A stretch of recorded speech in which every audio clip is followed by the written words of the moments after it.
Magandang araw, ako po Sir T. Madalas ko lang tawagin Sir Pogi. May isang linggo ring walang kuryente sa aming lugar dahil sa bagyong Christine. Kaya na maganda na ang panahon kami bumisita sa lupa sa Kaldagan para bisitahin kung ano nalagay doon. At nakita po namin ang bubong ng kubo sa isira po ang sasa at kita nyo naman ang pader ay wasak. At siyempre, dahil sa bagyo, ang kalsada ay puro putik na rin. Pero pasalamat na rin dahil ang dalawang kambing sa bukid ay nanganak. Yan po ang isa.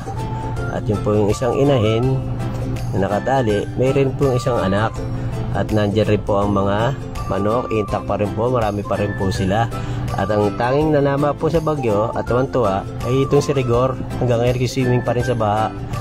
Dahil tanghali na kami maghahanap ng pang-ulam. Kaya ko ang aking bilas para maghanap ng pang-ulam at kami po sumakay na ng bangka. Tingnan natin anong makikita nating mga pang-ulam dito. Yan po ang mga mangrove papunta po dagat. Makikita nyo po dyan ang malawak na dagat. At sa bandang dulo, kita nyo naman mayroong ferry dyan. Yan po ay mga ferry na kung saan ay nagmula sa ibang lugar papuntang Maynila po yan. Yung pong islang yan ay white sand. Ito po, nakakakuha na po kami pang ulam. Wow, dalawang alimasag at isang alimango. Pagkasarap po niyan. Pasalamat po tayo, hindi tayo pinababayaan ng dakilang lumikat. Binibigyan pa rin tayo ng biyaya. Sa ibang araw, babaldaan ko ulit kayo. Paalam!